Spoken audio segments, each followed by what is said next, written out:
अब थोड़ा सा कल के लेक्चर पे की तरफ जाते हैं। जब हमारा देश आजाद हुआ था, आजादी से जस्ट पहले चार पार्ट में हमने अपने राज्यों को या अपने प्रोविंसेस को डिवाइड किया था। There were part A states, 9 थे असम से लेकर पंजाब तक। पार्ट बी स्टेट्स अगेन 8 थे। पार्ट सी स्टेट्स 10 थे। और पार्ट डी में सिर्फ अंडमान एंड निकोबार आइलैंड्स आता था। इनके बारे में हमने कल डिस्कस किया था, राइट। अब यूनियन एंड इट्स टेरिटरीज का मतलब क्या है? जो पार्ट वन है बेसिकली, इसके अंदर हम ये देखते हैं कि कौन हमारा जो भारत देश है ना, भारत देश की टेरिटरी कहां तक है। और यहां पे यूनियन का मतलब समझो ध्यान से। यूनियन का मतलब क्या होता है? यूनियन का मतलब है एक कलेक्टिव, एक ग्रुप ऑफ प्रोविंस, एक एक आप कह सकते हो कि प्रोविंसेस का एक ग्रुप, उसको हम बोलते हैं यूनियन। यूनाइट करना, यूनिटी, वहां से आया यूनियन, राइट। यूनाइटेड नेशंस या फिर United states of America, right. USSR. तो हम यूनियन, यूनियन का मतलब होता है जब बहुत सारे अलग अलग ग्रुप्स को हम जोड़ देते हैं तो उसको हम यूनियन बोलते हैं। तो हम इंडिया की जब भी बात करते हैं तो इंडिया का जो बेसिक नेचर है वो कैसा है? Union, right. It's A union, ठीक है। तो ग्रुप ऑफ मल्टीपल प्रोविंसेस या फिर स्टेट्स। अब ये जो प्रोविंसेस होती हैं या जो स्टेट्स होती हैं, इनका नेचर बहुत ही वल्नरेबल होता है, बहुत ही आप कह सकते हो कि कोई एक पर्टिकुलर टाइप का नहीं होता। कोई स्टेट किसी तरीके का है। नॉर्थ ईस्टर्न स्टेट्स का नेचर अलग है, जम्मू कश्मीर का नेचर अलग है, सेंट्रल इंडिया के स्टेट्स का नेचर अलग है, गोवा, दमन, दीव, पुडुचेरी का नेचर अलग है। तो इन सब लोगों को, इन सब स्टेट्स को इनफैक्ट मिला करके एक यूनियन बनाया गया। और उसकी टेरिटरीज देखो, एक वर्ड है स्टेट, जिसको कि हम राज्य बोलते हैं, राइट। एक वर्ड है यूनियन टेरिटरी, जिसको हम क्या बोलते हैं? केंद्र शासित प्रदेश। यहां पे जो यूनियन का मतलब है और यहां पे जो टेरिटरीज का मतलब है, ये डिफरेंट है। डिफरेंट इन द सेंस कि इसका यूनियन का मतलब मल्टीपल प्रोविंसेस या स्टेट्स का ग्रुप, और टेरिटरीज का मतलब उस यूनियन के अंदर, वो जो भारत का यूनियन है, उस यूनियन के अंदर क्या क्या आता है, उसके अंदर कौन कौन सी टेरिटरीज है। जैसे for example, I put up in Delhi, so if I talk about Delhi, तो there are different territories. There is south Delhi, there is north Delhi, Delhi north east Delhi, north west Delhi, ठीक है, south west Delhi, central Delhi, NDMC. So these are different territories. तो वैसे ही India की अलग अलग territories है। तो यूनियन पूरा as a union India, and then its territories कब बनी, कौन सी टेरिटरी कब आई इंडिया के अंदर, इसके अंदर आर्टिकल्स कौन कौन से होते हैं, कौन कौन से एक्ट आए जिनके बेसिस पे ये टेरिटरीज का हम डिफाइन करते हैं, ये सब कुछ हम यहां पे देखेंगे, राइट। सो सबसे पहले हम बात करते हैं यहां पे कि इसके अंदर आर्टिकल्स कौन कौन से कवर्ड है, right. So first of all will look at the articles. मैंने आपको पहले भी बताया था, आर्टिकल नंबर 1 से शुरुआत होती है, right. Article number 1, article number 2, article number 2A, article number 3 और आर्टिकल नंबर 4। आपसे सवाल पूछा जा सकता है, ठीक है। इस चीज को याद रखना है। 1, 2, 2A, 3 एंड 4, ये 5 आर्टिकल्स हैं जो कि आपके यूनियन और टेरिटरीज को डिफाइन करने में हमें हेल्प करते हैं। These are the 5 articles, right. Part कौन सा है? पार्ट 1 है यूनियन एंड टेरिटरीज का, राइट। अब इसको अब देखो, इंडिया जब 1947 में जब आजाद हुआ था पहली बार, तो इंडिया कुछ इस तरीके से दिखता था, जो ये आपको पहला वाला यहां पे मैप दिख रहा है। This is the British India during partition. अब इस टाइम पे देखो कैसे कैसे डिवाइडेड है। अब ध्यान से देखो, 4 पार्ट्स में हमने इनको डिवाइड किया है। पहला पार्ट क्या है? British territories, princely states, tribal areas of Assam and other colonial territories, ठीक है। जो आपको यहाँ पे जितनी भी ये मेजर एरिया दिख रहा है, मेजर जो रीजन दिख रहा है, ये आपको ब्रिटिश टेरिटरी इसको डिनोट करता है, ऑल दिस एरिया, ठीक है। ये ब्रिटिश टेरिटरीज है, ठीक है। फिर उसके बाद प्रिंसली स्टेट्स, आपको राजस्थान का पार्ट, ऊपर जम्मू कश्मीर, फिर बीच में मैसूर, हैदराबाद, नीचे कोचीन और ट्रावनकोर का जो एरिया है, ठीक है। ये सब कुछ क्या है? प्रिंसली स्टेट्स के अंदर आता है। ट्राइबल एरियाज ऑफ असम, इनको अलग बनाया गया जो कि बाद में अरुणाचल प्रदेश में कन्वर्ट होता है, एंड सो ऑन, राइट, ठीक है। इस टाइम तक nearly all the princely states inside the current boundaries of India had acceded to the Indian dominion. 1956 की बात हो रही है। फिर मणिपुर और त्रिपुरा थे, इन्होंने इंडिया को ज्वाइन किया था 48-49 में, राइट। इंडिपेंडेंस के टाइम पे कश्मीर और हैदराबाद, ये दोनों इंडिया का पार्ट नहीं होना चाहते थे। ओवैसी जी के जो फोर फादर्स थे, उन्होंने बोल दिया था कि हम इंडिया के साथ नहीं जाना चाहते हैं, so they were from Hyderabad. And initially Kashmir, जहां पे राजा जय सिंह थे, सॉरी राजा हरि सिंह थे, इनफैक्ट महाराजा हरि सिंह, ठीक है। So they were not in a favour of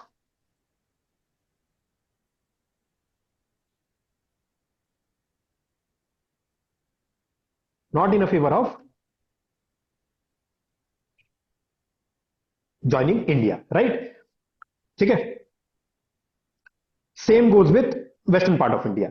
उसके बाद 1950 में, ये तो हमारी देश की आजादी हुई। अब जब रिपब्लिक ऑफ इंडिया बन गया, जब इंडिया एक रिपब्लिक के तौर पे स्टैब्लिश हो गया, तब हमने इनको कुछ कुछ जोड़ तोड़ के हमने जोड़ने की कोशिश की। ये जो आपको बहुत सारे यहाँ पे अलग अलग छोटे छोटे डॉट्स दिख रहे हैं, कोई कहीं पे अपना राजा महाराजा, ये है एक्चुअली 562 स्टेट्स। जो 562 डिफरेंट स्टेट्स थे, डिफरेंट प्रोविंसेस थे, जो जो अपने अपने हिसाब से चीजों को चला रहे थे। उसमें हर एक स्टेट के अंदर अलग अलग छोटे छोटे टुकड़े थे।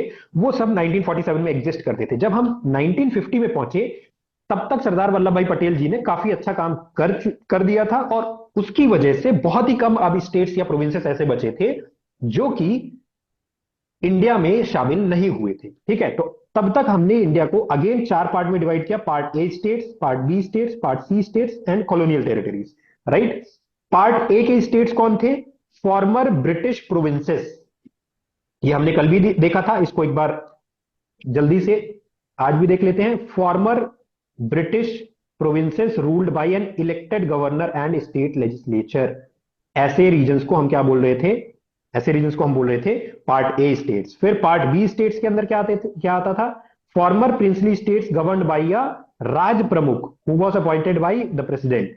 और थर्ड जो पार्ट था, उसके अंदर क्या था? States governed by commissioner appointed by the president.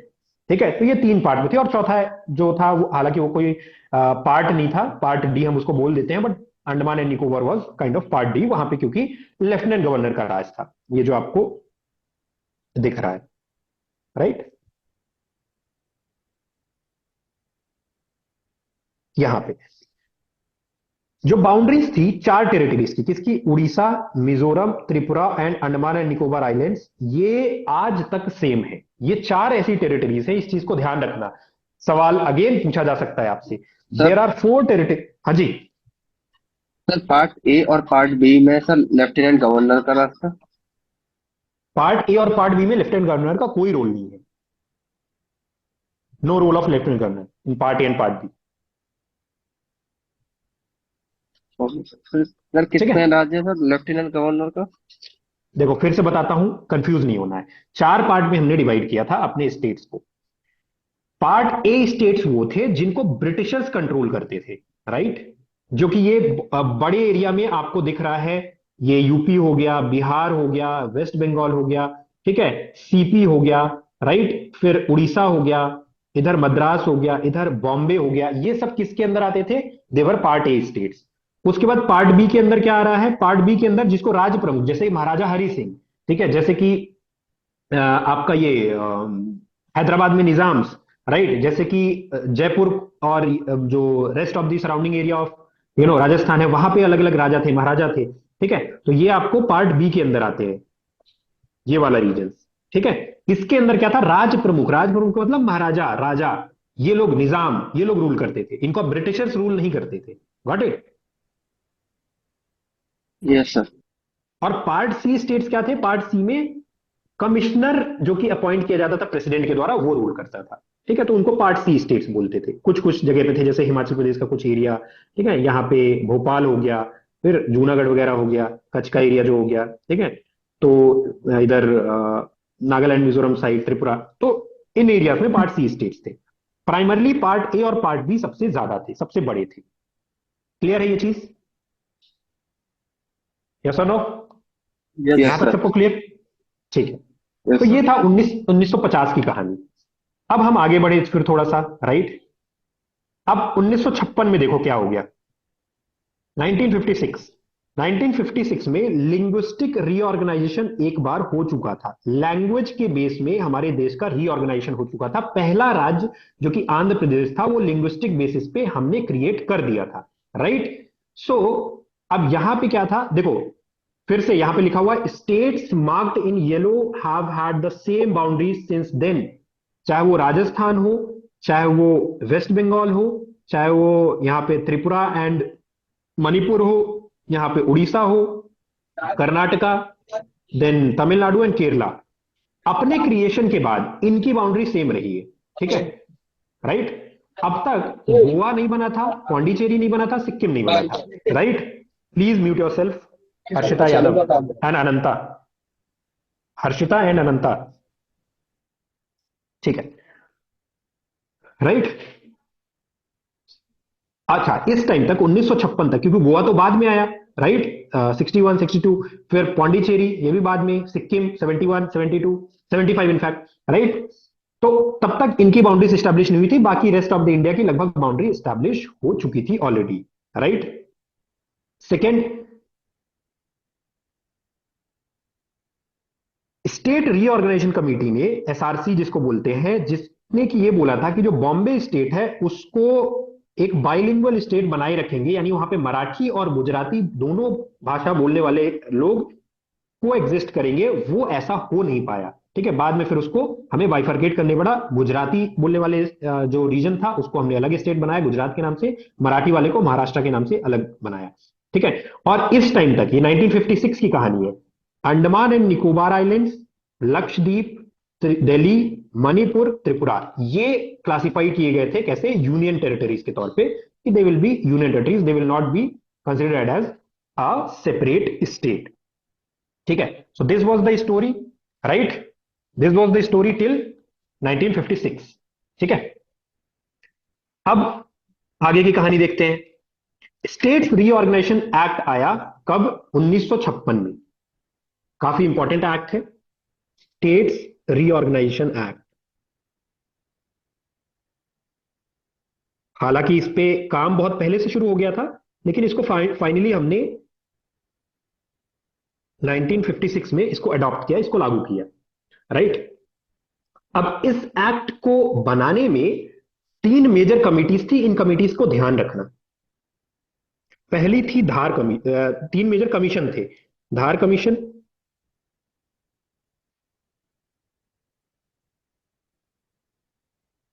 Right? Second, JVP commission, right? And third one was Fazal Ali commission.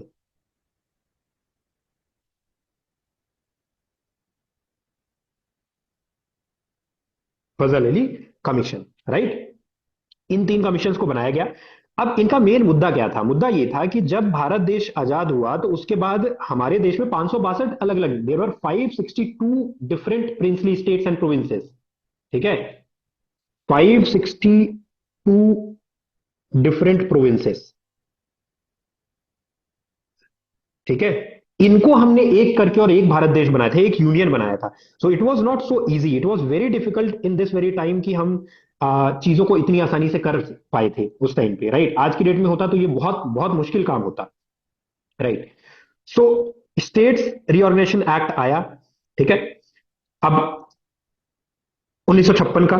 ठीक है? इसका मेन काम ये था स्टेट्स रीऑर्गेनाइजेशन एक्ट का कि लैंग्वेज को एक सिग्निफिकेंट मार्कर ऑफ आइडेंटिटी या कल्चर बना करके और इंडिया में स्टेट्स को एक स्वरूप दिया जाए। ठीक है? राइट? तो this was the major you know funda of states reorganisation act. Right? अब इसके जो लीडर थे, सबसे पहले धार कमीशन की बात करते हैं। इन कमीशंस को थोड़ा थोड़ा आप पढ़ लो क्योंकि इन पे सवाल आता है। राइट? तो if we talk about Dhar commission, इसके चेयरमैन थे S K Dhar. S K Dhar was the chairman of the Dhar commission. Right? इसको अपॉइंट किया गया था जून 1948 में। ठीक है? राइट? मेन इसका काम ये था कि ये एग्जामिन करना कि what is the feasibility and evolution of an objective criteria, कि हम कैसे अपनी इस रिऑर्गेनाइजेशन को हम कैसे कर सकते हैं। ठीक है? तो इस कमेटी का यह कहना था कि रीऑर्गेनाइजेशन ऑफ स्टेट्स जो है वो एडमिनिस्ट्रेटिव कन्वीनियंस के बेसिस पे होना चाहिए, ना कि लिंग्विस्टिक फैक्टर्स में के ऊपर। ठीक है? इनका मेन रिकमेंडेशन ये था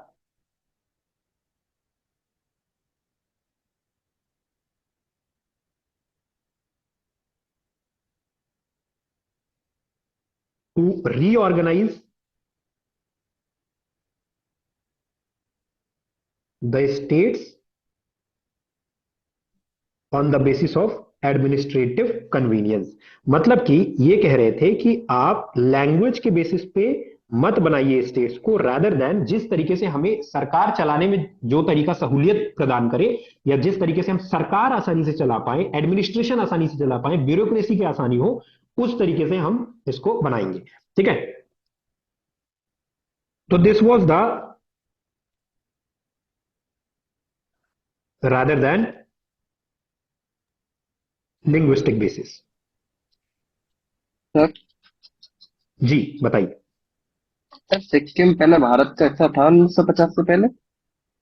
1975 से, 50 से पहले नहीं, 1975 में आया सिक्किम भारत के पास, उससे पहले सिक्किम अपना अलग था। ओ, ठीक है, राइट। अब देखो, धार कमीशन को जो सेटअप किया गया, तो एस के धार जो कि इसके चेयरमैन थे, उनकी मतलब अध्यक्षता थी। तो इन्होंने बोला कि नहीं नहीं यार, ये सब मत करो, लिंग्विस्टिक बेसिस पे मत बनाओ, एडमिनिस्ट्रेटिव कन्वीनियंस बनाओ। मतलब इन्होंने सिंपल रास्ता अपनाया। तो फिर क्या हुआ कि इससे लोग डिसअपॉइंट हो गए, खास करके Nehru ji, Vallabh Bhai Patel, they were not very much convince with this idea, right. तो इन्होंने क्या किया कि एक नई कमेटी बनाई, राइट। उसका एक्चुअल में नाम था लिंग्विस्टिक प्रोविंसेस कमेटी। इसको हम बोलते हैं लिंग्विस्टिक प्रोविंसेस कमेटी, राइट। अब ये लिंग्विस्टिक प्रोविंसेस कमेटी का काम क्या था कि ये लैंग्वेज के बेसिस पे हम पॉसिबिलिटीज देख रहे थे कि भाई उड़िया वालों को क्या दिया जाए, मराठी, गुजराती, बंगाली। बंगाल तो खैर पहले से था, उड़िया पहले से था। देन खासकर की साउथ इंडियन स्टेट्स में बहुत ज्यादा टसल थी, केरला, तमिलनाडु, कर्नाटका, तेलंगाना तो खैर बाद में बना, Andhra Pradesh, right. Andhra Pradesh in fact became the first ever state to be formed on the basis of language. तो जेवीबी कमेटी बनी। अब जेवीबी कमीशन जो था, इसके अंदर तीन मेन लीडर्स थे। इसमें से जे रिप्रेजेंट्स जवाहरलाल नेहरू,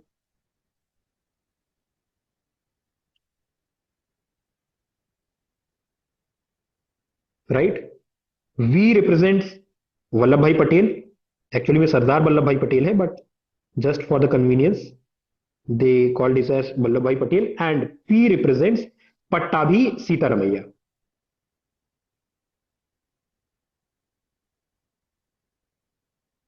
सीता रमैया। इन तीन लोगों की एक कमेटी बनाई गई। ठीक है, इन तीन लोगों, ये तीन सर लोग ये उसमें। लिंग्विस्टिक का मतलब क्या होता है? लैंग्वेज, लिंग्विस्टिक का मतलब होता है language, on the basis of language. Linguistic का मतलब है on the basis of language, भाषा के आधार पे। आज की डेट में अगर आप भारत देश में देखो, तो ऊपर से लेके नीचे तक लगभग आधे से ज्यादा राज्य लैंग्वेज के बेसिस में है। पंजाब देखो, पंजाबी स्पीकिंग। देन बीच में सारे के सारे हिंदी स्पीकिंग है, वो भी लैंग्वेज के बेसिस पे है। In fact UP, MP, Rajasthan, Chhattisgarh, Bihar, Jharkhand. फिर उधर जाओ तो बंगाल के बेसिस, बंगाली स्पीकिंग को बंगाल बना दिया, असमिया स्पीकिंग को असम बना दिया, गुजराती स्पीकिंग को गुजरात, मराठी को महाराष्ट्र, तेलुगु में दो part, Telangana and Andhra. In fact पहले आंध्रा ही था, बट बाद में कोस्टल आंध्रा और रायलसीमा और इसको करके अलग कर दिया गया। उड़िया वालों को उड़ीसा, तमिल वालों को तमिलनाडु, मलयालम को केरला, कन्नड़ को कर्नाटका। सो इन दिस वे ये लिंग्विस्टिक बेसिस है, जिसके बेसिस में हमने अलग अलग राज्यों का गठन किया, राइट। ठीक है, तो तीन लोगों का एक कमीशन बनाया गया, जवाहरलाल नेहरू, वल्लभ भाई पटेल एंड पट्टाभी सीतारमैया। ठीक, इसको दिया गया जेवीपी कमीशन। अब इन्होंने भी क्या किया कि they also formally rejected the language as the basis for reorganisation state. ठीक है, इन्होंने क्या बोला कि they also rejected the language as a basis, basis of what, formation of states. इनको भी लगा कि नहीं यार, लैंग्वेज के बेसिस पे हम स्टेट फॉर्मेशन करने जाएंगे तो मतलब सुबह से रात हो जाएगी, रात मतलब इन द सेंस कि बहुत टाइम लगेगी। तो एंड दे सेड कि इट विल बी थॉट, हम इस पे एक बार सोचेंगे, अगर पब्लिक डिमांड आती है तो। ठीक है,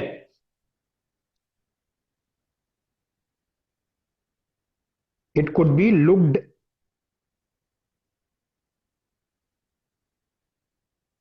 in the light of public demand. ठीक है, अगर पब्लिक बोलती है तो हम ऐसा कर सकते हैं इन फ्यूचर। ठीक है, तो ये कमीशन भी अपना चला गया। ठीक है, राइट। अब उसके बाद क्या हुआ कि एक व्यक्ति था, एक व्यक्ति था जिसका कि नाम था पोट्टी श्री रामुलु। ठीक है, अब यहां तक ये जो 1948 में ही इसको बनाया गया, जेवीपी कमीशन जो आपका आया, ये भी 1948 में ही आया।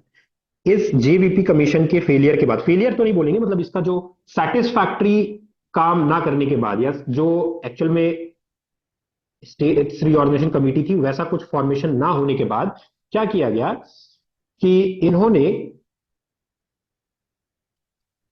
इन्होंने इसको छोड़ दिया कि चलो हटाओ यार, बाद में जो होगा देखा जाए।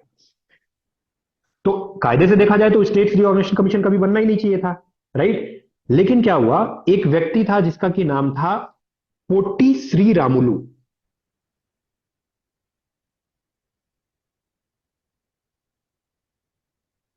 हो सकता है कि आप में से कुछ लोगों ने इनका नाम सुना हो, अगर नहीं सुना है तो कोई बात नहीं, आप सुन लो। बहुत इंपॉर्टेंट नाम है ये।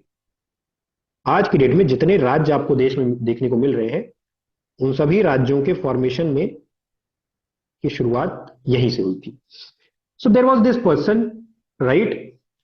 इन्होंने क्या किया, 56 दिन की एक हंगर स्ट्राइक करी।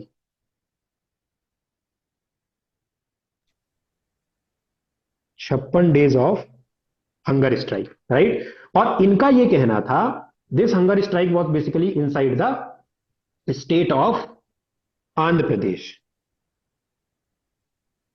ठीक है, so he was actually demanding a fresh state on the basis of Telugu speaking areas.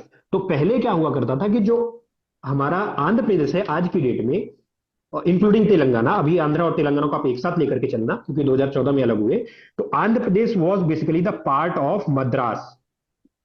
ठीक है, पार्ट ऑफ मद्रास, यहां से आप देख भी सकते हैं, ये रहा आपका आंध्र प्रदेश, राइट। ये पूरा मद्रास है, ये मद्रास है। तो ये जो आंध्रा का इलाका है, ये सब कुछ क्या था, this was part of Madras. और ये जो इलाका दिख रहा है जिसका मेजर एरिया आज की डेट में कहां है, तेलंगाना के पास, और कुछ एरिया कहां है, महाराष्ट्र के पास है। तो इसमें से जो तेलंगाना वाला पार्ट है, ये पहले हुआ करता था क्या, हैदराबाद। अच्छा। ठीक है, दिस वाज हैदराबाद, राइट। सो मद्रास, जो देखो, ध्यान से समझो, फिर से समझा रहा हूं जो लोग पहली बार इस चीज को समझ रहे हैं। ये है हमारा इंडिया का मैप 1950 का। अब ये जो एरिया दिख रहा है, दिस इज मद्रास। ठीक है, मद्रास सिर्फ एक सिटी का नाम नहीं हुआ करता था, बल्कि यहां से लेकर के ये पूरा area was Madras, this complete area was Madras. यहां तक इवन कर्नाटका का भी, जो कोस्टल कर्नाटका है, वो सब कुछ मद्रास के अंदर आता था। This was complete Madras, right. अब इस तमिलनाडु भी था। मद्रास, तमिलनाडु पूरा, आंध्रा पूरा, लगभग पूरा, कर्नाटका आधा, ये सब कुछ मद्रास का पार्ट था, राइट। नाउ व्हाट हैपेंड कि ये जो ऊपर का एरिया आपको दिख रहा है, ये वाला area, this one, this was Telugu speaking, right. ये तेलुगु स्पीकिंग का। अच्छा, ये जो आपको ब्लू वाला इलाका, लाइट ब्लू वाला एरिया दिख रहा है, ये दिस वन, ये उस टाइम पे 1950 में क्या हुआ करता था, this was Hyderabad. Hyderabad was again not a city rather than a province, एक पूरा इलाका हुआ करता था, ठीक है, जिसके अंदर एक छोटा सा पार्ट था हैदराबाद सिटी। अब हुआ क्या कि इनका यह कहना था, जो रामुलु जी थे, कि जितने भी ये तमिल तेलुगु स्पीकिंग स्टेट है, तो उसको क्या किया जाए, उसको बना दिया जाए एक अलग स्टेट। ठीक है, तेलुगु देशम या आंध्र प्रदेश, राइट। तो इसको लेकर के लड़ाई थी। उनको इधर से मतलब नहीं था जो कन्नड़ स्पीकिंग था, उनको इधर से मतलब नहीं था जो तमिल मलयालम स्पीकिंग था, उनको तमिल स्पीकिंग से भी मतलब नहीं था। उनका कहना यह था कि जो तेलुगु स्पीकिंग है उसको बना दो Andhra Pradesh. So that was the whole basis of this 56 days hunger strike. अब हुआ क्या कि इनकी डेथ हो गई। ठीक है, ही डाइड। जब इनकी डेथ हो गई तो पूरा चारों तरफ हाहाकार मच गया। इस हाहाकार मचने से क्या हुआ कि अब सरकार को फोर्सफुली क्या करना पड़ा, सरकार को फोर्सफुली तेलुगु स्पीकिंग एरियाज को मद्रास से निकल करके और एक नया स्टेट बनाना पड़ा, आंध्र प्रदेश।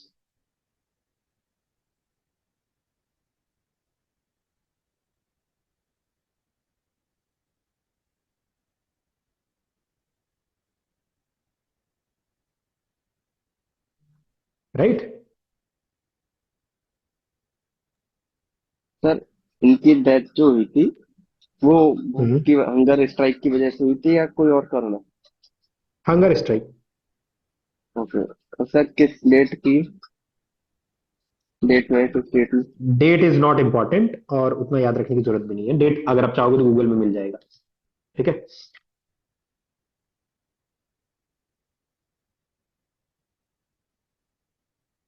कहां से लिया गया? स्टेट ऑफ मद्रास से। ठीक है। And formed a new state, Andhra Pradesh. So पहली बार लिंग्विस्टिक बेसिस पे आंध्र प्रदेश का फॉर्मेशन हुआ। राइट। अब इस आंध्र प्रदेश के फॉर्मेशन के बाद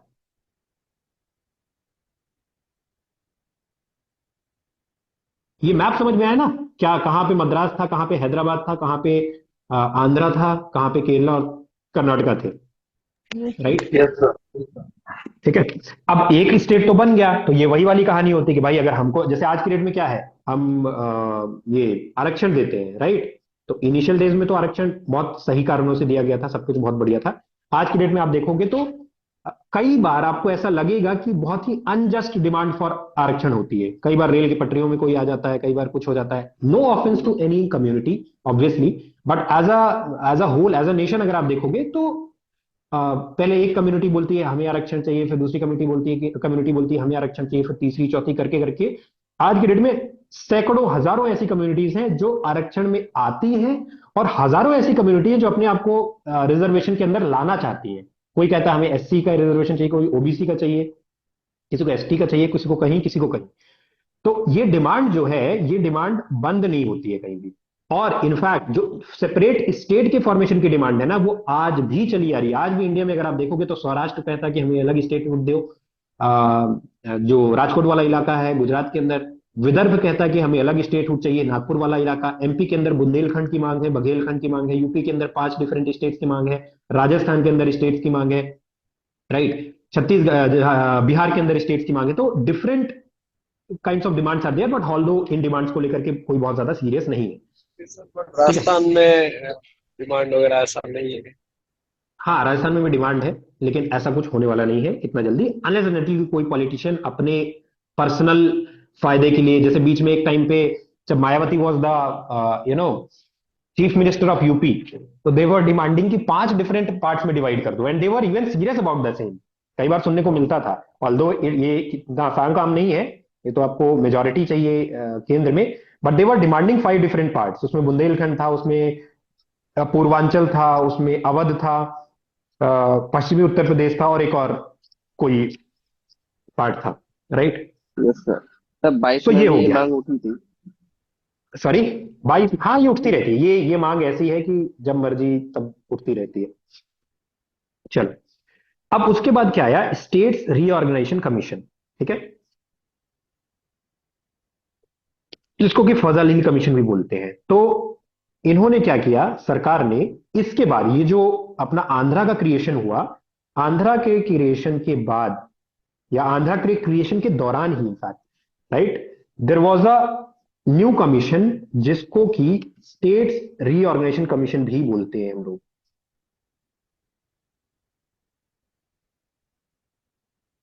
स्टेट्स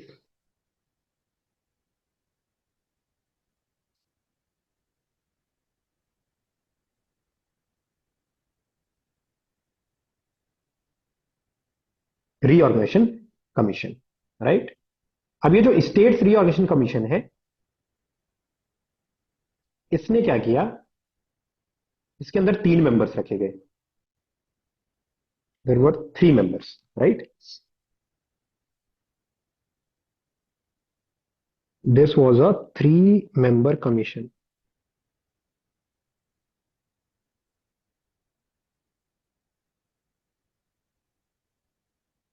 अच्छा, what is the difference between commission and committee? बताओ।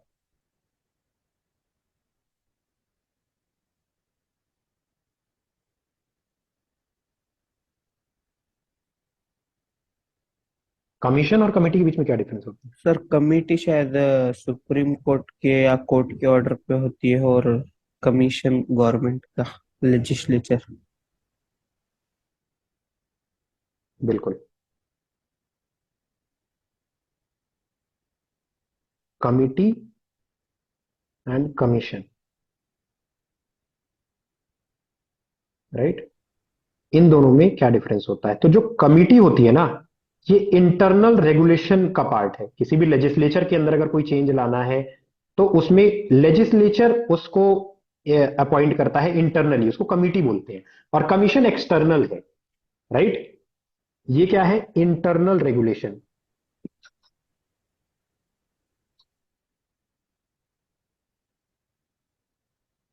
Of legislator.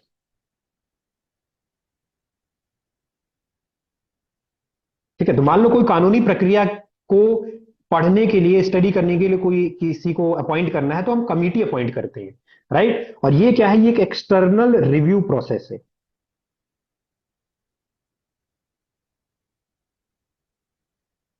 External review process, बाहर से लोगों को बुलाया जाता है और उनको बोला जाता है कि भाई आप देखो इसमें क्या क्या हो सकता है, क्या अच्छा है क्या बुरा है। तो this is the basic difference between committee and commission. कभी आपसे इंटरव्यू में ऐसा सवाल आता है तो आप बता पाओगे।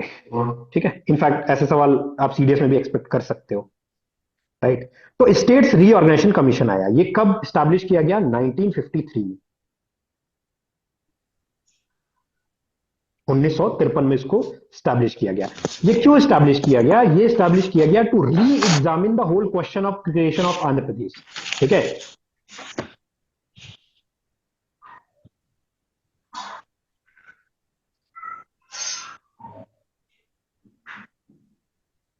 क्रिएशन ऑफ आंध्रा, क्या ये सही है या गलत है, करना चाहिए, आगे की कुछ स्टेट्स को फिर से करना चाहिए या नहीं करना चाहिए, right. So this was the basic, condition of creation of this particular committee, right? Rajasthan में मरु प्रदेश की मांग है। भैया कौन है यार? Himani Verma and Ananta, please mute yourself. Himani ji, आप थोड़ा कष्ट करिए। ठीक है, चलो। तो ये कमीशन आया, ठीक है। अब स्टेट्स रिऑर्गेनाइजेशन कमीशन, इसके अंदर 3 मेंबर्स थे, ठीक है। अगेन आपसे सवाल पूछा जाएगा, who was not the member of states reorganisation commission, या who were the members of states reorganisation commission. तो आपको जवाब आना चाहिए और आज के बाद आप भूलोगे नहीं। ठीक है, तो 3 मेंबर्स थे, राइट। तीनों मेंबर्स कौन कौन थे? जो हमारे पहले मेंबर थे वो थे फजल अली। इसको फजल अली कमेटी इसलिए बोलते हैं क्योंकि ये चेयरपर्सन थे। ठीक है, उसके बाद second member was K M Panicker.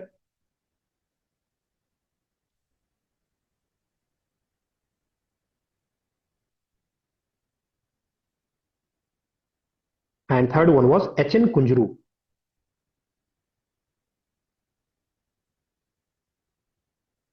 H N Kunzru. So there were 3 members in this committee. ठीक है, और पहली बार इस कमेटी ने ये एक्सेप्ट किया कि okay, language could be a reason for formation of different states. So पहले 2 कमिटीज ने बॉयकॉट कर दिया था कि लैंग्वेज मतलब स्टेट के फॉर्मेशन का रीजन नहीं हो सकता है। बट पहली बार इन्होंने, और इन्होंने क्यों बोला? क्योंकि ये डर गए। डर क्या गए थे? मतलब obviously it was the observation of, you know after the formation of what? Formation of Andhra Pradesh. Andhra Andhra Pradesh. Pradesh. ठीक है, right. So this committee, SRC, so they broadly accepted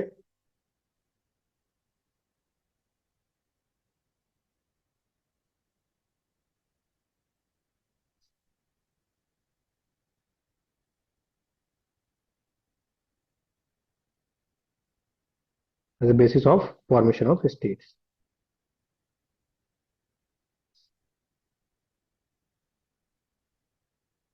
ठीक है, राइट। अच्छा, इन्होंने एक और थ्योरी को रिजेक्ट किया। पहले एक थ्योरी चलती थी, one language one state, right. So they rejected this theory.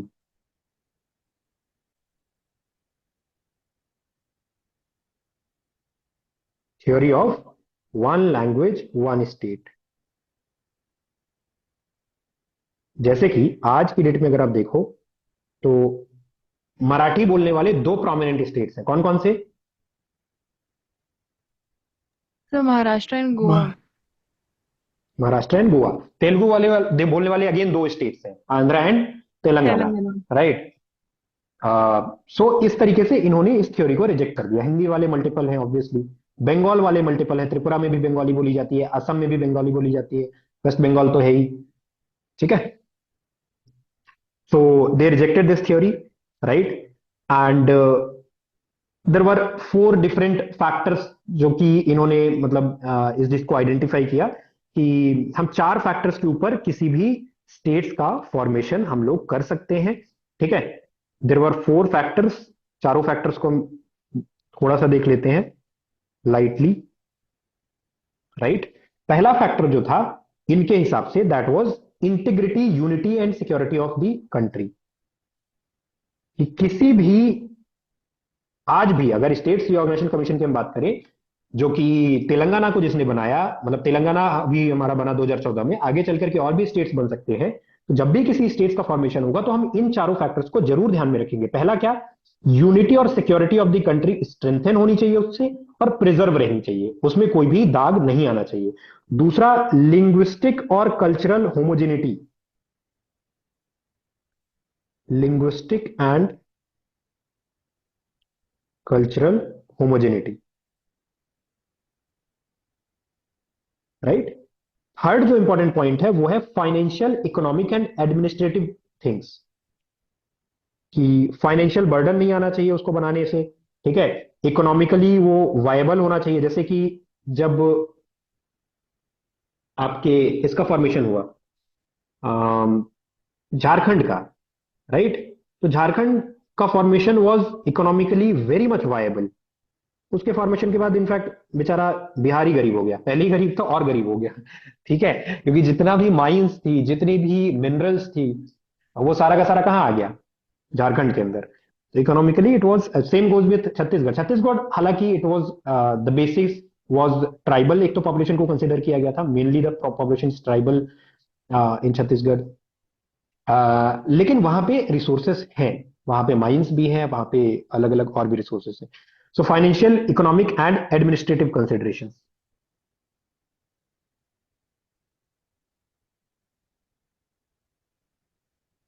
जैसे जब उत्तराखंड का फॉर्मेशन हुआ तो ये चीजें पॉइंट रखी गई होंगी, भाई कैपिटल कहाँ बनाओगे, गैरसैंण बनाओगे कि देहरादून बनाओगे? अच्छा ठीक है, यहां बना दिया, वहां के लोग यहाँ कैसे आएंगे? क्या रोड की कनेक्टिविटी उतनी अच्छी है?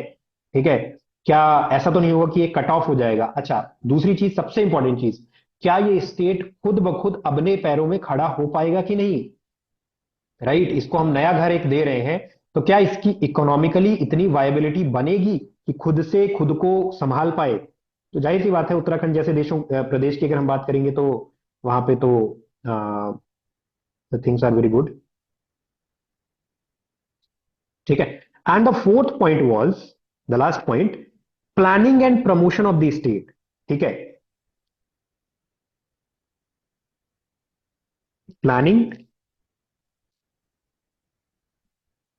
And promotion of welfare of the state या पीपल, राइट। और उसकी वजह से फिर obviously nation as a whole, ठीक है। तो इन सारी चीजों को कंसिडर करते हुए, ये सब किसके पॉइंट्स थे? एसआरसी के, ठीक है, स्टेट्स रिऑर्गेनाइजेशन कमीशन, जो कि फजल अली कमीशन के नाम से भी जाना जाता है, राइट। जब फजल अली कमीशन ने ये सारा कुछ अपना दिया, तो दे ऑल्सो सजेस्टेड कि जो four fold classification of states है, part A, part B, part C, part D, उसको अब बंद किया जाए। अब वो पुरानी चीजें हो गई हैं। Part A, B, C and D, इसको क्या किया जाए? इसको बंद किया जाए, इससे कोई फायदा नहीं होने वाला है। ओरिजिनल कॉन्स्टिट्यूशन में जो था,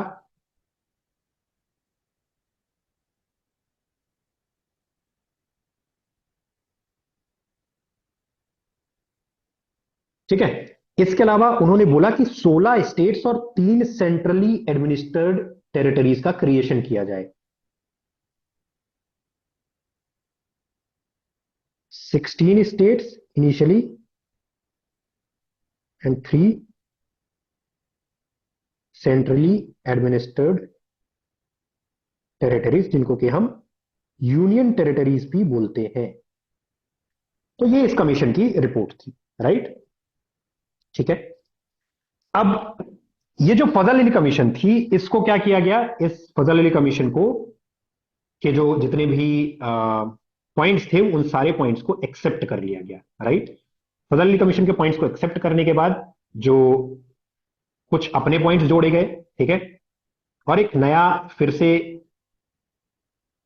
एक नई चीज लाई गई। वो नई चीज क्या थी अभी डिस्कस करते हैं।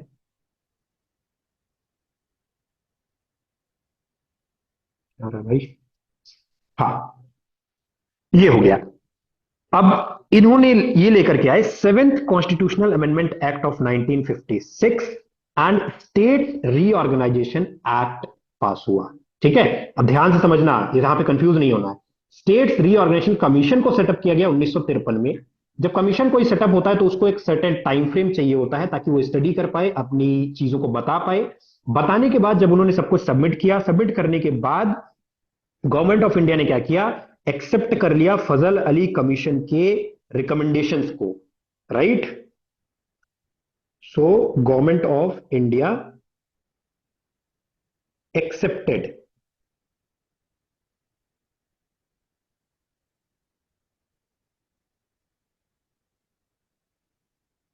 The recommendations of Fazal Ali commission, right. इसको एक्सेप्ट कर लिया। और इसके एक्सेप्टेंस के बाद क्या हुआ, स्टेट्स रीऑर्गेनाइजेशन एक्ट आया। स्टेट्स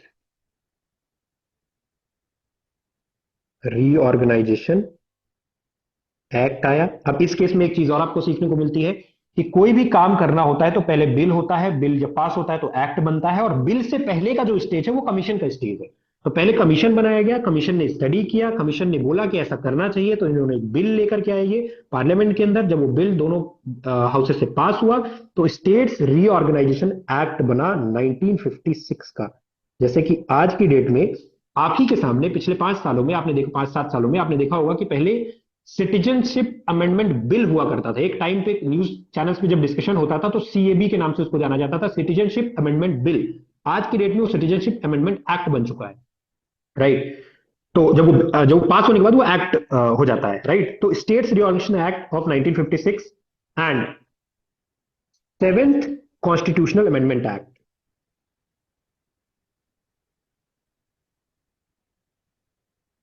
सवाल आपसे अगर पूछा जाता है कि स्टेट्स रीऑर्गेनाइजेशन के लिए कौन सा कॉन्स्टिट्यूशनल अमेंडमेंट किया गया था, तो इट वाज नंबर 7।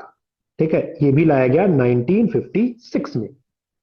ठीक है, ये लाया गया, राइट। अब ये जो स्टेट्स रीऑर्गेनाइजेशन एक्ट आया, इसके कुछ इंपॉर्टेंट पॉइंट्स थे, राइट। इंपॉर्टेंट पॉइंट्स क्या क्या थे। सबसे पहले जो, क्योंकि इन्होंने जो जो रिकमेंडेशंस दिए थे उन्हीं रिकमेंडेशंस को इन्होंने एज इट इज छाप दिया। मेन ऑब्जेक्टिव ये था कि स्टेट्स को क्रिएट करना on the basis of linguistic lines, right. ठीक है। ऑब्जेक्टिव क्या था, creation of states on linguistic basis, linguistic basis. अब इनके पॉइंट्स आते हैं। पहला, इन्होंने बोला कि भैया part A, part B, part C, part D, ये सब हटाओ। ठीक है, right, right. Part A, part B, states, इनको अबॉलिश कर दिया गया। ठीक है, पहला पॉइंट। उसके बाद कुछ को मर्ज कर दिया गया, फ्यू वर मर्ज्ड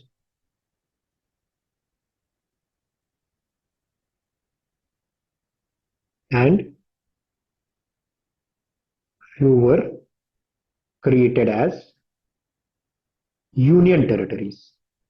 ठीक है, कुछ को मर्ज कर दिया गया, कुछ को यूनियन टेरिटरी बना दिया गया। ठीक है, और ये जो प्रोसेस है कई सालों तक चला, बाद में भी चलता रहा, फर्दर भी फॉर्मेशन ऑफ न्यू स्टेट्स आता रहा।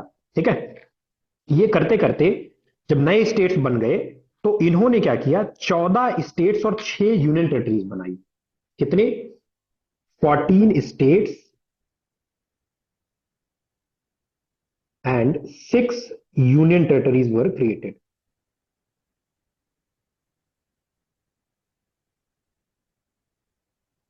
तो पहले आप क्या देख रहे थे, पार्ट ए में 9, पार्ट बी में 8, पार्ट सी में 8, पार्ट डी में 1, तो ऐसे करके बहुत सारे थे। स्टेट्स रीऑर्गेनाइजेशन एक्ट आने के बाद 14 नए स्टेट्स और 6 नई यूनियन टेरिटरीज का फॉर्मेशन यहां पे किया जाता है। ठीक है, 14 new states and 6 union territories were created. ये कब इनका क्रिएशन होता है? इनका क्रिएशन होता है 1 नवंबर 1956। And this is the reason why you will notice कि 1 नवंबर को कई सारे राज्यों का एक साथ स्टेट डे होता है। नोटिस किया है ना? 1 Yes, sir. नवंबर को कई सारे राज्यों का स्टेट डे Yes, होता है। sir. This is why because they were created simultaneously on November 1st 1956। ठीक है, अब part A, part B, part C, part D were replaced. इससे क्या हुआ? Part A, B, C, D were replaced. अब इनकी कोई जगह हमारे कॉन्स्टिट्यूशन के अंदर नहीं थी। राइट, जो पहले पार्ट बी स्टेट था हैदराबाद, उसको आंध्रा के साथ मर्ज कर दिया गया। ठीक है, अब इसमें क्या क्या हुआ? Hyderabad, it was merged with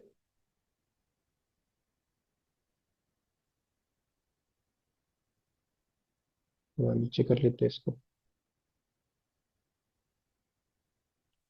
Andhra प्रदेश। पहले हैदराबाद कौन से टाइप का स्टेट था? पार्ट ए था, बी था, सी था, डी था? B, Part sir. B, sir. Right, so initially it was a part B state, now it was merged with Andhra Pradesh. ठीक है, राइट। फिर मैसूर जो था उसको ट्रांसफॉर्म कर दिया गया कर्नाटका में। मैसूर कैसा स्टेट था? Part A, B, C, D?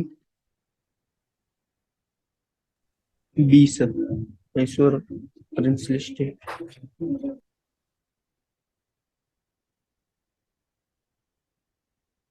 Mysore भी पार्ट बी का हिस्सा था।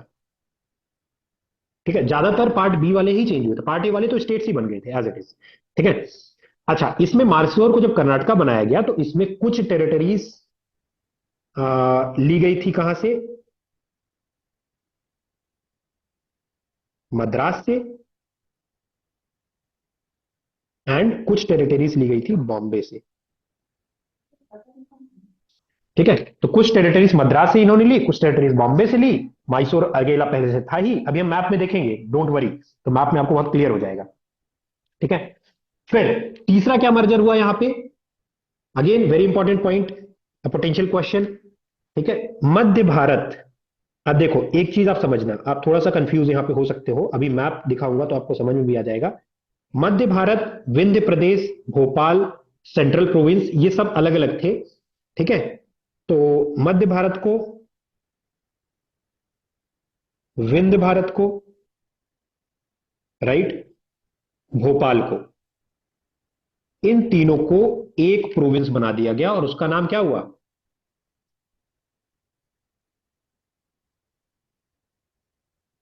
मध्य प्रदेश, जो कि ब्रिटिश इंडिया के टाइम पे सेंट्रल प्रोविंस के नाम से जाना जाता था। Right, so this was converted into Madhya Pradesh. ये देखिए, ये रहा। अब यहां पे ये 3 पार्ट थे, ध्यान से समझो, 4 पार्ट थे in fact. This was Madhya Bharat, central province. This was Vindhya Pradesh. This was Bhopal, जो बीच में छोटा सा दिख रहा है, and this was central province and Berar. ठीक है। तो इन चारों को मिला करके और एक स्टेट बनाया गया, क्या नाम दिया? मध्य प्रदेश। बाद में इसी मध्य प्रदेश से इधर से निकल के और क्या आ गया? छत्तीसगढ़। राइट, ठीक है। यस ये सर। देखो, ये जो आपको अब दिख रहा है, ये है मध्य प्रदेश। पहले मध्य प्रदेश बड़ा हुआ करता था, छत्तीसगढ़ भी इसी का पार्ट था। लेटर ऑन 2000 में क्या कर दिया गया? छत्तीसगढ़ को अलग कर दिया गया। राइट, समझ में आ रहा है? कोई दिक्कत तो नहीं? सर सबसे पहले छत्तीसगढ़ बनाया गया था मध्य प्रदेश। ऑब्वियसली पहले मध्य प्रदेश बनेगा ना। छत्तीसगढ़ तो अभी बना है 2000 में। छत्तीसगढ़ तो अभी बना है 2000 में, सन 2000 में। ठीक है, राइट। सो मध्य भारत, विंध्य भारत, भोपाल, इन सबको मिला करके एक स्टेट्स बना दिया गया।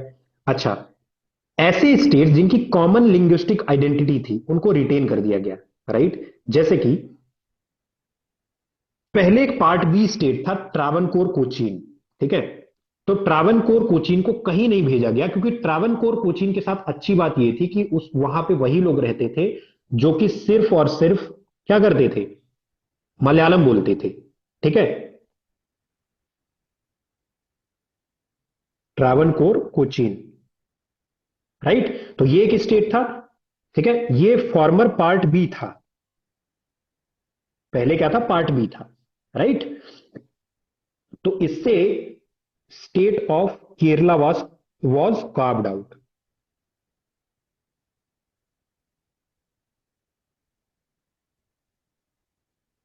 राइट, केरला को इससे निकाल लिया गया। अच्छा, ये चीज हमेशा ध्यान रखना, किसी एक स्टेट को एग्जैक्टली रेप्लिकेट नहीं किया गया था। मतलब कुछ स्टेट्स को एग्जैक्टली रेप्लिकेट कर दिया था, जैसे उड़ीसा का नक्शा चेंज ही नहीं हुआ। ठीक है, तो कुछ जैसे ट्रावनकोर कोचीन है, ट्रावनकोर कोचीन को केरला बनाया गया, लेकिन इस केरला के बनाने में प्लस एडिशनल कुछ कुछ मद्रास से ले लिया, कुछ वहां पे ऊपर मैसूर से ले लिया। ठीक है, तो ये मिला करके इन्होंने केरला का फॉर्मेशन किया। ठीक है, फिर कुछ बाइलिंगुअल स्टेट्स थे, जैसे कि बॉम्बे था। ठीक है, अब सौराष्ट्र और कच्छ ये गुजराती स्पीकिंग थे, बॉम्बे मराठी स्पीकिंग था।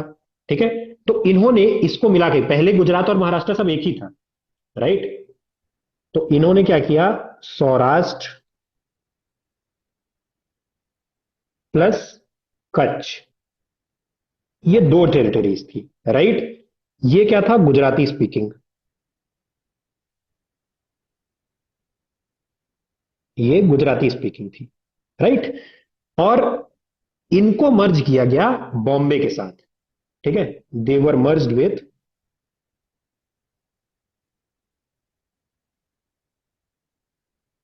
बॉम्बे। बॉम्बे क्या था? Marathi speaking, mainly Marathi speaking. ठीक है, कुछ पार्ट इसमें भी गुजराती था। तो इन दोनों को मिला करके क्या किया गया? They created a bilingual state. ठीक है, तो सारे स्टेट्स का जो फॉर्मेशन हुआ था वो लिंग्विस्टिक बेसिस पे नहीं हुआ था। Right, there was also a state known as Bombay which was created as a bilingual state. पुराना बॉम्बे, ठीक है, और नया इधर कच्छ और सौराष्ट्र, ये सब मिला करके गुजराती और मराठी दोनों स्पीकिंग लोग मिल गए, और दोनों मिलकर के बॉम्बे का फॉर्मेशन हुआ। देखो यहां से, देखो ध्यान से, ये देखो। अब यहां पे आपको दिख रहा होगा, this is Kutch, this is Saurashtra. Right, तो ये कच्छ है, ये सौराष्ट्र है, और ये बॉम्बे है। तो बॉम्बे, कच्छ, सौराष्ट्र तीनों को मिला दिया। कच्छ और सौराष्ट्र गुजराती, बॉम्बे मराठी, तीनों मिलकर के एक नया स्टेट बना। उसमें फिर ये जो हैदराबाद वाला था, हैदराबाद का भी कुछ रीजन आया, सब मिला करके एक स्टेट बनाया गया, बॉम्बे। पहले गुजरात और महाराष्ट्र दोनों बॉम्बे नाम से जाने जाते थे, फिर बाद में बॉम्बे और गुजरात को अलग अलग किया गया, बॉम्बे का नाम महाराष्ट्र हो गया। Right, clear?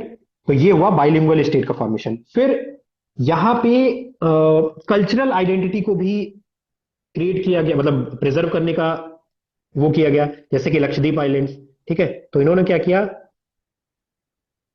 लेकाडीव, मिनिकॉय, लेकाडीव जिसका अब नाम लक्षद्वीप है एंड अमिन दीवी। इन तीनों आइलैंड्स को एक टेरिटरी बना दिया गया। ठीक है, and it was detached from Madras.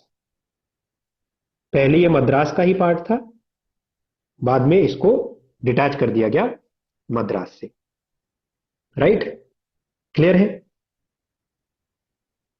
Clear है? Yes, sir. Any doubts? Sir ये लास्ट वाला पॉइंट एक बार मुझे एक्सप्लेन कीजिए। जो लक्षद्वीप, मिनिकॉय, अमिंदीवी आइलैंड है, ये बेसिकली एक आइलैंड ग्रुप है। इस आइलैंड ग्रुप को, क्योंकि यहाँ पे ट्राइबल पॉपुलेशन और यहाँ का अपना कल्चरल बैकग्राउंड है, तो इसको प्रिजर्व करने के लिए इसको डिटैच कर दिया गया मद्रास से। पहले ये मद्रास का पार्ट हुआ करता था। जैसे यहाँ पे अगर आप देखोगे, यहाँ पे, तो ये जो रीजन है ये लक्षद्वीप है, ये वाला पार्ट। राइट? ये है लक्षद्वीप, जिसको कि उस टाइम पे लैकाडीव, मिनिकॉय एंड अमिंदीवी के नाम से जानते थे। राइट? इसको इन्होंने क्या किया, मद्रास से अलग कर दिया। इन्होंने बोला कि भाई इनका अपना कल्चरल आइडेंटिटी है, तो लेट देम रिमेन डिफरेंट। ठीक है? दे वर डिटैच फ्रॉम मद्रास। क्लियर है? क्लियर है? Yes, sir. Yes, Can sir. you explain once again about the Part B? You mentioned Part हाँ, B for the Cochin and Madhya Pradesh also. your voice is a little bit breaking. Please repeat your question. Sir, Voice was breaking. Yes. can you repeat the hello, sir? Can you hear me? हाँ, yes, I can hear you. Please. Sir, can you explain the Part B? You mentioned the Part B for Hyderabad merged with Andhra Pradesh and Yes. See, what I said earlier as well, there were certain states which were considered as Part B states. Part B states were like 9 states were there. 8 states were there which were Part B. Out of them, there was Hyderabad, there was Jammu Kashmir, Madhya Bharat, Mysore, Pepsu, Rajasthan, Saurashtra, and Travancore, Cochin. They were Part B states. They are Part B states during the British India. Right? Please mute yourself. जिसका भी unmute है. Manish, mute कर लो. Also, sir. Manish, yeah. Okay, so these were Part B states. Now, later what they did, Part B, one of the Part B states, Hyderabad was converted to or merged with Andhra Pradesh. Another Part B states, Travancore, Cochin, it was merged with Madras to form Kerala. Not merged, in fact, carved out of Madras. It was not merged, but carved out of Madras in order to form Kerala. Is it clear? clear, sir. All right. So yeah, so these were the things which were happening at that very time. Okay? So then it led to birth of new states. Okay? There were several states which were for the very first time they were present in the map of India. Okay?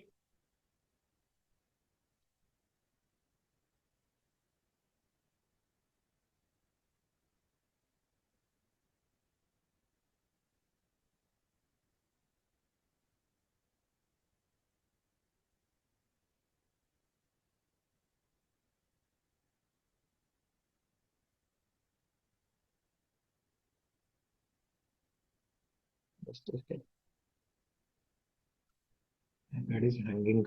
I don't know why.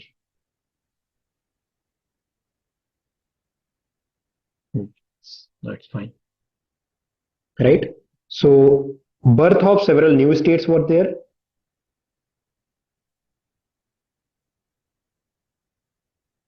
आज class को थोड़ा लंबा खींचेंगे so that we get done with this particular topic at least, right? And this is a very important topic. ठीक है? So new states were there, were formed 1956. New states जिनका नाम ही पहली बार आया, right? उनमें से कौन कौन से थे? The first one was Andhra Pradesh. Goa, sir. Goa was not formed in 1956, right? Second was Bombay. Third was Kerala. Earlier, Bombay was there, but as a province. Now it was formed as a state. Then the fourth was Madhya Pradesh, जो कि 4 अलग अलग regions को मिला करके बना था. Then we had Madras as a separate state, which is nowadays known as Tamil Nadu. We had Mysore, which is nowadays known as Karnataka.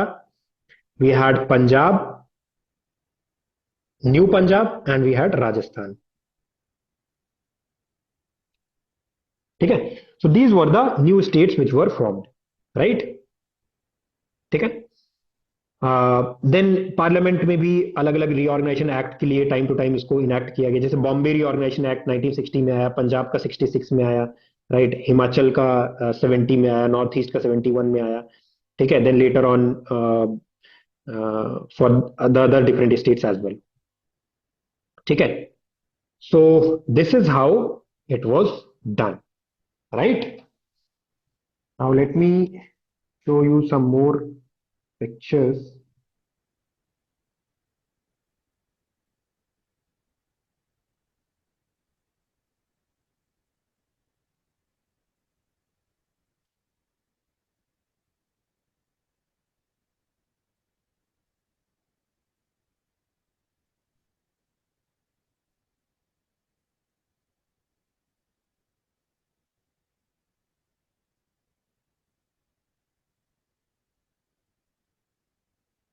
ये 14 स्टेट्स तो समझ में आ गए. 14 states were there initially when in 1956 for the very first time states reorganisation act was brought. Now after these 14 states, what happened next, राइट? इसको देखते हैं.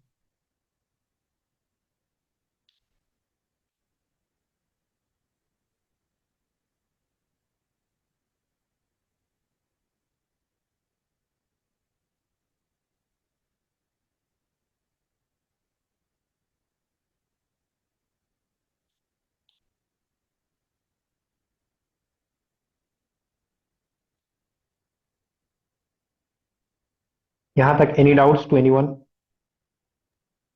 Sir Andhra Pradesh No, sir. 1953 में बना था. सॉरी. सर आंध्र प्रदेश 1953 में एस्टेब्लिश हुआ था. हाँ जी. एक्चुअली जो स्टेट्स रीऑर्गेनाइजेशन एक्ट था ना, ये पहली बार इट वाज इनैक्टेड इन 1956. ठीक है. तो उसके बाद फिर उसको ऑफिशियली हमने स्टेट्स रीऑर्गेनाइजेशन एक्ट के तहत अलग अलग स्टेट्स का फॉर्मेशन किया. बाकी आंध्रा की डिमांड तो सबसे पहले आई थी, है ना.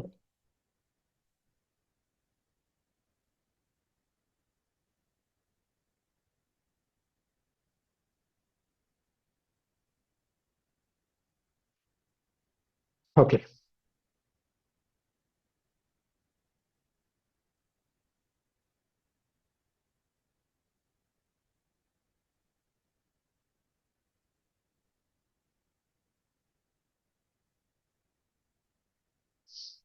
चलिए. So after that what happened, उसके बाद 15th स्टेट के तौर पे then we had Gujarat, right. 14 state, 6 union territories in 1956. उसके बाद 1956 में ही गुजरात आया. एक्चुअली 1960 में आया. In fact states reorganisation act of 1950 के बाद, 1956 के बाद. सो 1960 में we had 15th state as Gujarat. ठीक है. And it was the bilingual state of Bombay which was further divided into two separate states. We had Maharashtra, in fact, Marathi speaking people, and Gujarat as Gujarati speaking people. So Gujarat became the 15th state of India in 1960. Right. States reorganisation act के पहले क्या था? Part A, part B, part C, part D. States reorganisation act आया तो उसके बाद अलग अलग हमने इनको मर्ज किया और 14 स्टेट्स और 6 यूनियन टेरिटरीज बनाई. उसके बाद जब ये हो गया तो फिर हमने क्या किया कि नए स्टेट्स बनाने शुरू किए. तो पहली बार जब डिवीजन हुआ तो आंध्र प्रदेश के बाद फिर पहली बार जब कोई स्टेट बना तो वो गुजरात बना, राइट. उसके बाद गुजरात बन गया. ठीक है. देन 63 में वी हैड नागालैंड, राइट. 63 में नागालैंड, अभी गोवा का जिक्र मत करना, मैं गोवा के लिए अलग से बताता हूँ। 63 में we had Nagaland, right. It was formed by taking the Naga hills and Tuensang area. ये किससे निकला? असम से निकला। ये याद रखना, नागालैंड बना था किससे? असम से। 16वां स्टेट बना इंडिया का, राइट। उसके बाद next Haryana, right, 17th state बना। शाह कमीशन ने इसको रिकमेंड किया था 1966 में। 1966 में ही हिमाचल प्रदेश और चंडीगढ़ का भी फॉर्मेशन हुआ था, ठीक है। तो state of Punjab was formed, right. Haryana मतलब स्टेट ऑफ पंजाब को बाइफरकेट किया, हरियाणा वाज फॉर्म्ड, और union territory of Chandigarh was formed. So पहले जो पंजाब देश की आजादी के टाइम पे 14वां स्टेट था, आजादी के बाद इनफैक्ट स्टेट्स रीऑर्गेनाइजेशन एक्ट के बाद उस पंजाब को 1966 में हमने 3 पार्ट में डिवाइड कर दिया। पहला पार्ट हरियाणा, ठीक है, एज ए स्टेट। यहां पे यूनियन टेरिटरीज का जिक्र नहीं हो रहा है, ठीक है, सिर्फ स्टेट्स की बात हो रही है। तो पहला हरियाणा एज ए स्टेट बना, और यूनियन टेरिटरी किसकी बनी? चंडीगढ़ की। ये कब हुआ? 1966 में। फिर Haryana was the 17th state. उसके बाद 18th स्टेट कौन बना? हिमाचल प्रदेश, 1971 में। पहले हिमाचल प्रदेश यूनियन टेरिटरी हुआ करता था शुरुआत से ही। फिर उसके बाद इसको क्या किया गया? एज अ स्टेट दर्जा मिला 1971 में, and it became the 18th state of India. Then Manipur, Tripura and Meghalaya, they became 19th, 20th and 21st state of India in 1972, right? Manipur and Tripura, they were taken out of Assam, ठीक है। मेघालय को statehood मिल गया, ठीक है, क्योंकि पहले से union territories था, राइट। और मिजोरम और अरुणाचल प्रदेश, इनको भी बनाया गया। अरुणाचल प्रदेश का पहले नाम था नेफा, यानी कि नॉर्थ ईस्ट फ्रंटियर एजेंसी, इसका नाम भी याद रखना,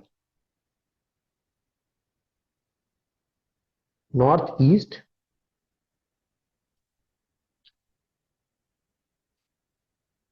frontier agency.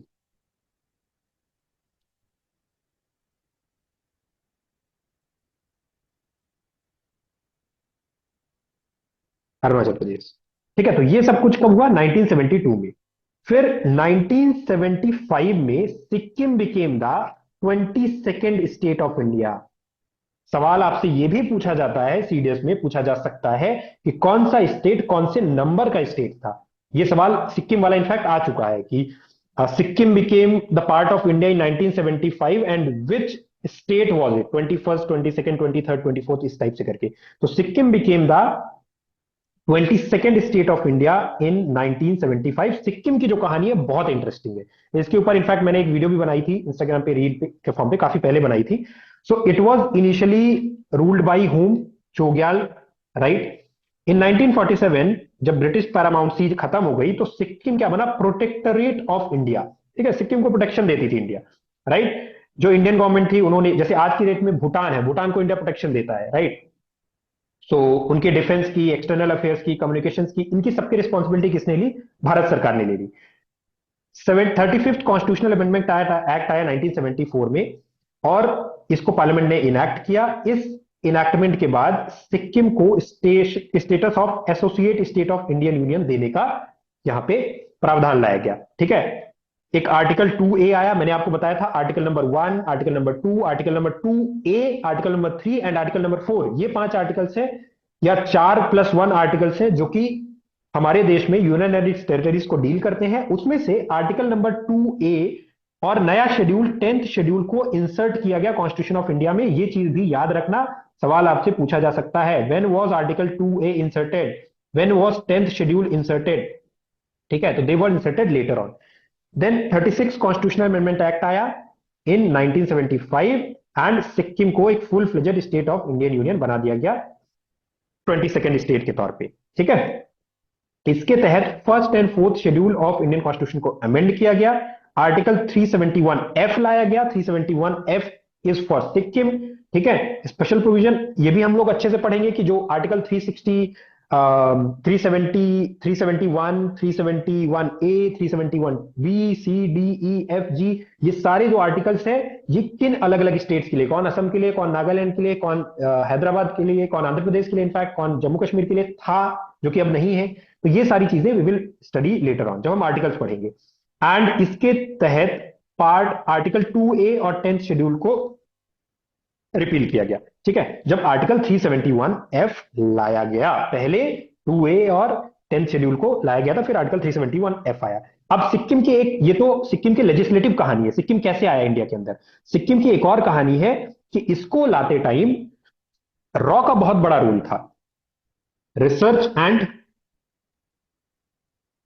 Analysis research wing. And analysis wing. इसकी स्टैब्लिशमेंट की गई थी 1960s में। एक्चुअली हुआ क्या था, जब हम 1965 का वॉर हम हार गए थे ना, तो उस टाइम पे क्या हुआ कि बहुत मतलब सॉरी, वॉर हारे नहीं थे, इनफैक्ट जीत गए थे पाकिस्तान के साथ। तो बहुत सारे इंटेलिजेंस फेलियर्स थे, राइट। तो उसके तहत क्या हुआ कि हमें ये समझ में नहीं आया कि यार ये कहाँ से दिक्कत हो रही है, क्या दिक्कत हो रही है, हम क्यों हार गए। तो फिर at that very time Indira Gandhi was there, right, and जो 70 जब इनको सिक्किम को आजाद किया गया, तो उससे पहले ही रॉ का फॉर्मेशन किया गया 1968 में।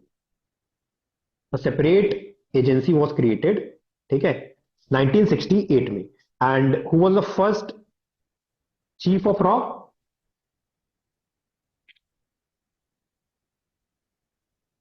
रामेश्वर नाथ काव।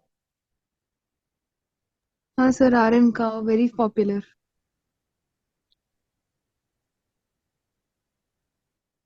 ठीक है, RN काव, ये नाम याद रखना, कई बार आएगा। ठीक है, he was the first chief बोलो या डायरेक्टर बोलो, फर्स्ट डायरेक्टर। तो रॉ को इस ऑपरेशन, रॉ का सबसे पहला बड़ा ऑपरेशन था ये 1970। ऑल्दो 1971 के बांग्लादेश लिबरेशन वॉर में भी रॉ का रोल था, काफी बड़ा रोल था, लेकिन फिर जैसे ही बांग्लादेश लिबरेशन वॉर हुआ, तो उसके बाद फिर रॉ को भेज दिया गया, मतलब मेजर बड़े ऑपरेशन में सिक्किम को आजाद कराना। तो they started planting the things in Sikkim since 1972, और वो करते करते 1975 में फाइनली सिक्किम को इंडिया ने ले लिया, thanks to research and analysis wing, right. So हाँ, तो उसके बाद सिक्किम आया 1975 में, राइट। ठीक है, सिक्किम आने के बाद फिर आया मिजोरम 1987 में। मिजोरम के साथ आया अरुणाचल प्रदेश, और साथ में और कौन आया अरुणाचल प्रदेश के साथ? गोवा। अब आप बोलोगे सर गोवा तो पहले ही आ गया था, ये क्या हो गया? तो गोवा एक्चुअली पहले यूनियन टेरिटरी हुआ करता था।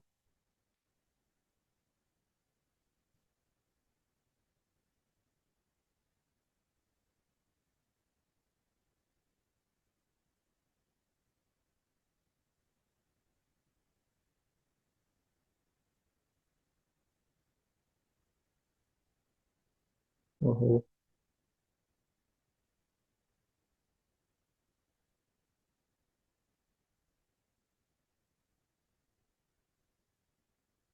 चलो बाद में कर दूंगा। ठीक है, so now what happened in 1987, 23rd state, 24th state and 25th state के तौर पे कौन आया? Mizoram, Arunachal Pradesh and Goa. Goa was initially a union territory, right. तो 3 नए स्टेट्स का फॉर्मेशन हुआ 87 में। मिजोरम बना, ठीक है, मिजोरम पीस अकॉर्ड 1985 के तहत। अरुणाचल प्रदेश बना एंड गोवा बना। ये 3 स्टेट्स बने 23rd, 24th and 25th state के तौर पे, ठीक है। उसके बाद 26th, 7th और 8th स्टेट के तौर पे छत्तीसगढ़ बना, उत्तराखंड बना एंड झारखंड बना 2000 में, ठीक है। Chhattisgarh was carved out of MP, Uttarakhand from UP and Jharkhand from Bihar 26th, 27th एंड 28th स्टेट के तौर पे, राइट। एमपी से, यूपी से एंड बिहार से। एंड देन 29th स्टेट के तौर पे तेलंगाना बना 2014 में, right. It is the latest state which was formed from the Indian union. Andhra Pradesh से निकला था, right. BNA Shri Krishna committee was appointed for the reorganisation of Andhra Pradesh, ठीक है। और इसके बाद फाइनली हमारा 29th स्टेट बना, ठीक है। जब आंध्रा बना था तब हमारे पास 29 स्टेट्स एंड 7 यूनियन टेरिटरीज थी। फिर उसके बाद जम्मू कश्मीर को स्टेटहुड उसका छीन लिया गया, तो 28 स्टेट्स हो गए। 2 नई यूनियन टेरिटरीज क्रिएट की गई, तो 7+2 9 यूनियन टेरिटरीज हो गई। उसके बाद Daman and Diu and Dadra and Nagar Haveli को कंबाइन करके एक यूनियन टेरिटरी बनाई गई, तो वापस से 8 हो गई। तो आज की डेट में आपके पास कितनी है? 28 स्टेट्स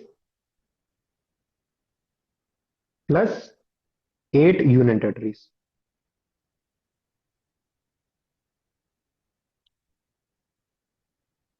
ठीक है। वाई 28, तेलंगाना तो 29 था सर, इसलिए क्योंकि Jammu Kashmir is no longer a state, right. So this was the history of creation and formation of different states of India. ठीक है, राइट, क्लियर है। ये आपको अलग यस इसमें सर। भी मैप के थ्रू है। 60 में ये बना, फिर 61 में गोवा, 60 देखो गोवा ने 61 में इंडियन यूनियन को ज्वाइन कर लिया था। यहां पे पोर्चुगीज रूल था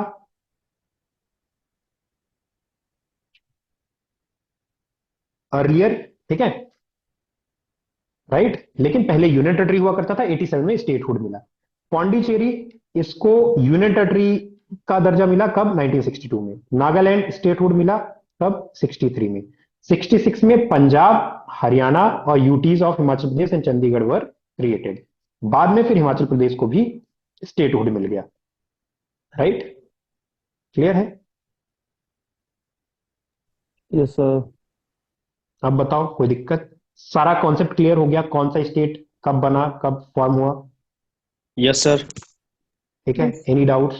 चलो इसके बाद मैं एक और बता देता हूं, तेलंगाना के बाद दो और मेजर इवेंट्स हुए। 2019 में 5 अगस्त एक और इवेंट हुआ। क्या इवेंट हुआ, सर आर्टिकल 370 हट गया और जम्मू कश्मीर यूटी बन गया। Revoke.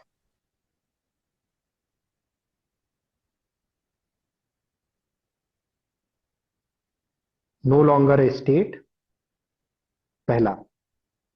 दूसरा पॉइंट क्या हुआ, 2 new union territories were formed.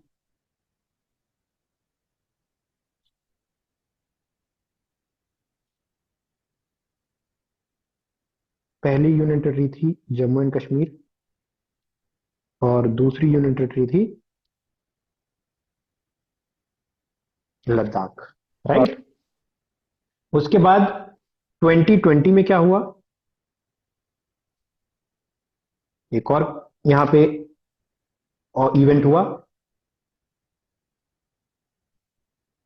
Dadra and Nagar हवेली, जो कि एक यूनियन टेरिटरी थी, and Daman and Diu. Daman and Diu, जो कि अगेन एक यूनियन टेरिटरी थी। They were combined and they were combined to form a new union territory. New union territory का नाम क्या है,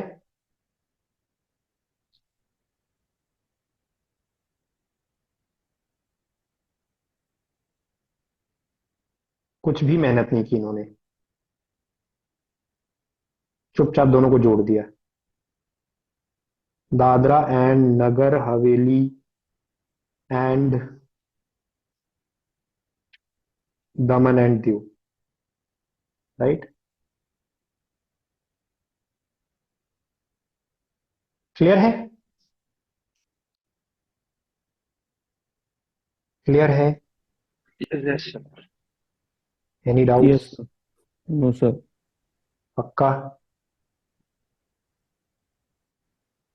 ठीक है।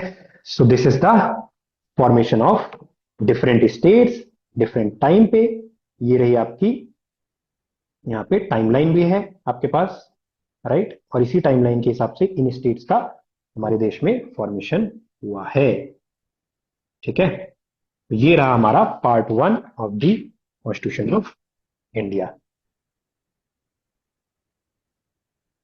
समझ में आ गया, Yes, sir. जी sir. No problems at all. कल से सिटीजनशिप पढ़ेंगे। अब आज की डेट में अगर आप देखोगे तो बहुत सारे फ्यूचर स्टेट्स की डिमांड है, right. There are multiple future states की डिमांड, उनमें से कुछ को हम यहां पे देख लेते हैं, लिख लेते हैं।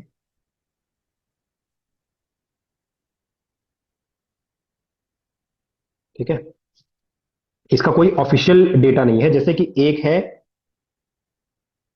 LAHDC, ठीक है, ये लद्दाख एरिया हिल डेवलपमेंट काउंसिल करके है, ठीक है। तो ये लेह में ये कह रहे हैं कि हमें अलग दे दो, राइट। उसके बाद नेक्स्ट गोरखालैंड की मांग हो रही है नॉर्थ ईस्टर्न स्टेट्स में, बोडोलैंड की नाम मांग हो रही है, राइट। फिर उसके बाद next north Cachar hills, again in north eastern states, right. Then Tripura का भी एक पार्ट यहाँ पे हो रहा है। फिर Garo hills autonomous district council, Jaintia hills, ठीक है, ये सब एडीसी, खासी हिल्स, ये एडीसी के नाम से अपने आप को कह रहे हैं कि ऑटोनॉमस डिस्ट्रिक्ट काउंसिल, हमें अपना अलग दे दो। उसके बाद Vidarbha, then Marathwada in Maharashtra, apart from that Saurashtra, ठीक है। उसके बाद यहाँ पे फ्यूचर स्टेट्स लिखना गलत होगा, it should be future demands,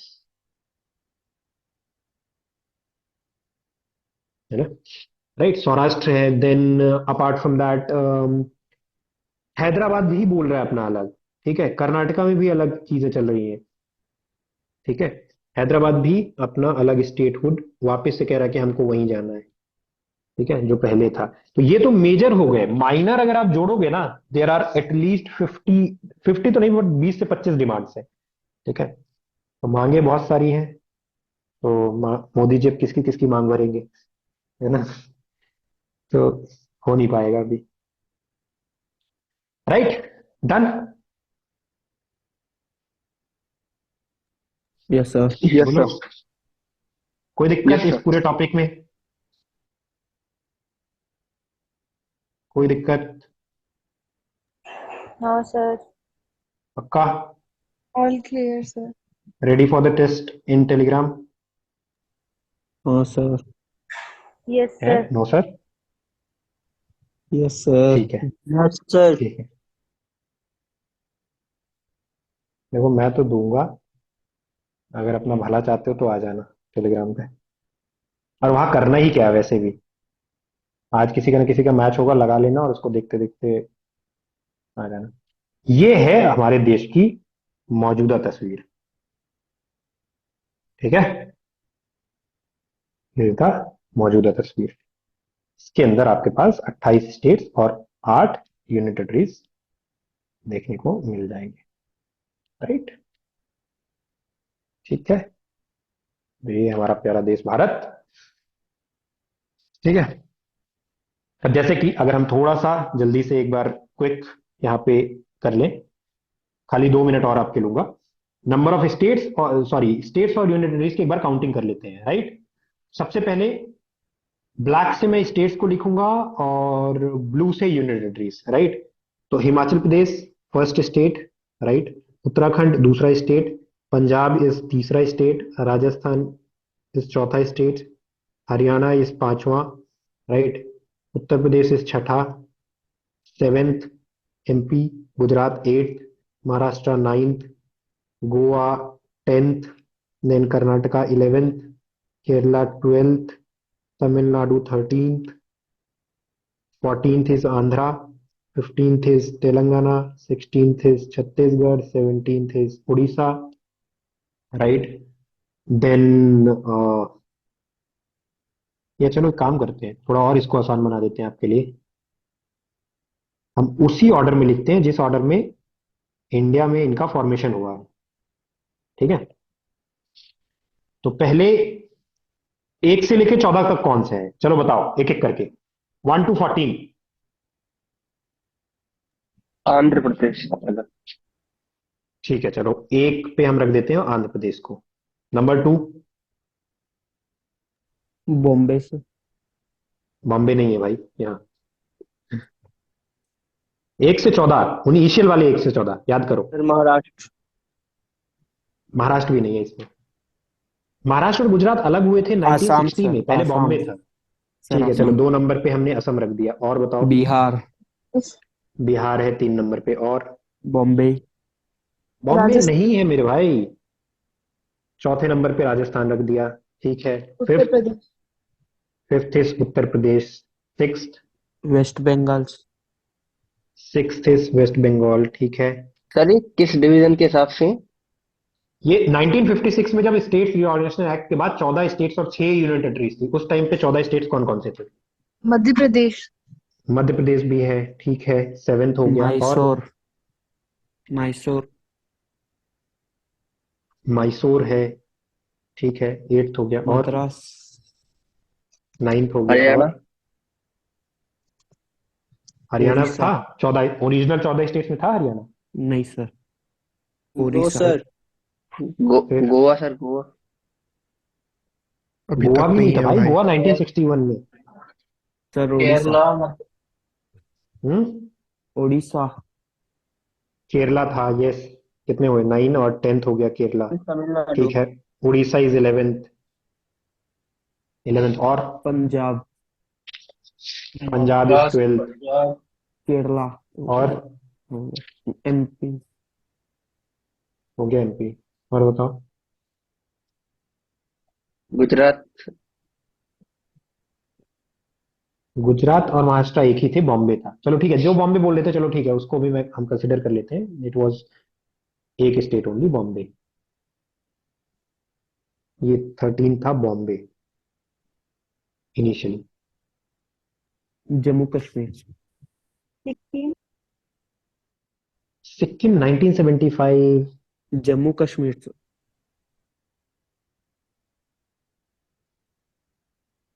Jammu Kashmir.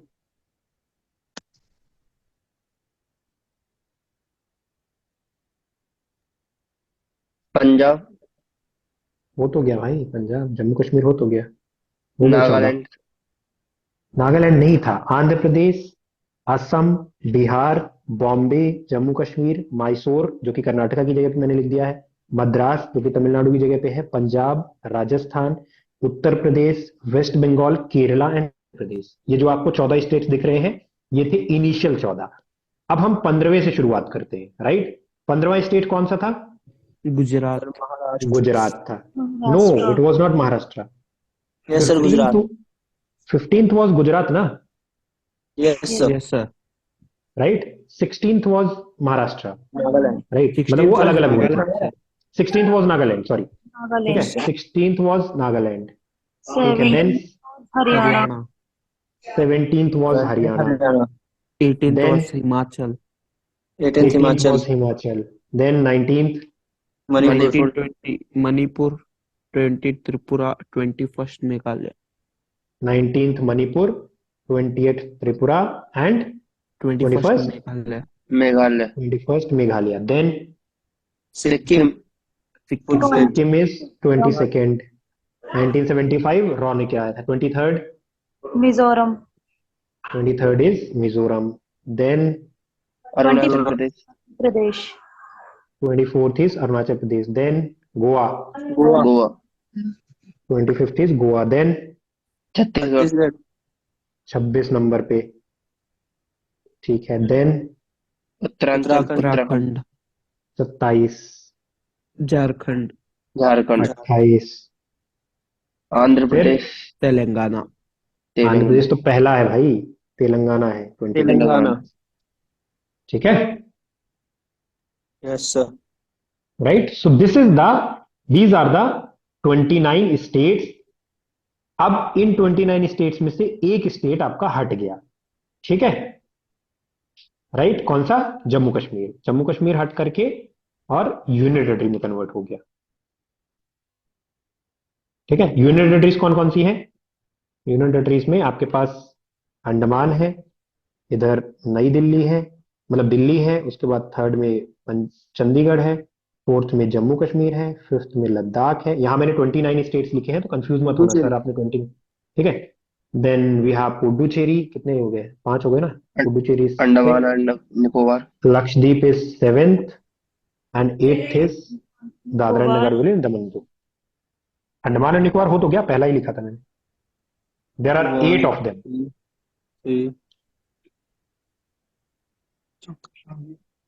हो गया। 1 2 3 कौन काउंट कर रहा था? यस सर, हो गया। मेरी गिनती सही है ना? गलती तो नहीं की हाँ सर? सर। ठीक है, थैंक यू सर। ठीक है, डन। इस टॉपिक यस से सर। कोई भी सवाल आएगा हम कर लेंगे, yes sir. Yes sir. Yes ठीक है। सर। Yes, sir. इससे आज क्वेश्चंस करेंगे अपन टेलीग्राम पे, ठीक है। और कल हम 2 पार्ट कंप्लीट करेंगे। कल हम करेंगे कल मतलब जब भी हमारी नेक्स्ट क्लास, कल हाँ होगी क्लास, तो जो भी नेक्स्ट क्लास होगी उसमें हम सिटीजनशिप करेंगे पहला, और दूसरा करेंगे फंडामेंटल राइट्स। ये 2 पार्ट कंप्लीट कर लेंगे, हमारे 3 पार्ट कंप्लीट, उसके बाद आगे बढ़ेंगे।